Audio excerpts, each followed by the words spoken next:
গ্রামের এক পাশে ছিল ঘন জঙ্গল, যেখানে রামু কাঠুরে প্রতিদিন কাঠ কাটতে যেত।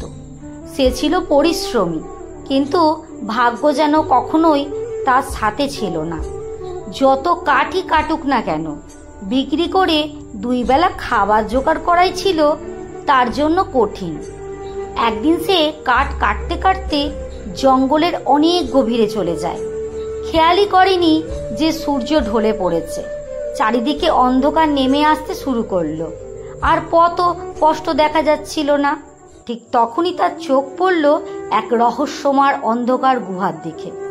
গুহার মধ্যে গিয়ে সে ভেতরে উকি দিল। হিমেল বাতাস তার মুখে আঘাত করল, আর তার শরীর কেমন যেন কেঁপে উঠল।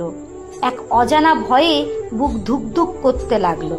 তবুও কৌতূহল সামলাতে না পেরে সে আস্তে আস্তে গুহার ভেতরে ঢুকে পড়ল। ভেতরে ছিল ঘন অন্ধকার, কিন্তু একটু দূরে কোথাও যেন মৃদু আলো টিমটিম করে জ্বলছিল।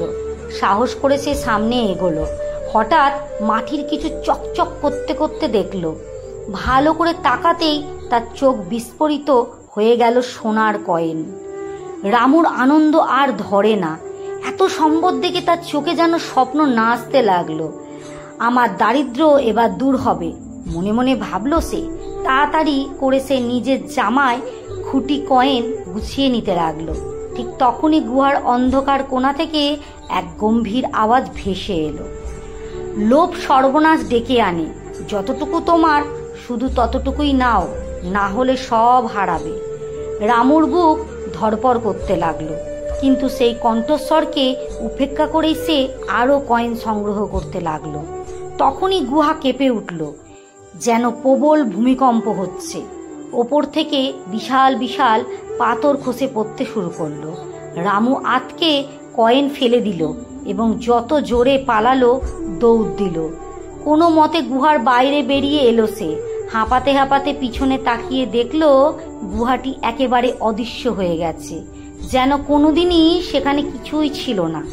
সেদিন রামু বুঝতে পারল, লোভ মানুষকে ধ্বংসের পথে নিয়ে যায়। তার হাতে তখন কেবলমাত্র সেই কয়েনগুলোই ছিল যা সে প্রথমে নিয়েছিল। সেই কয়েন দিয়েই সে নিজের জীবন পাল্টে ফেলল। একটি নতুন উঠান কিনল, পরিশ্রম করলো এবং ধীরে ধীরে তার জীবন ভালো হতে লাগলো।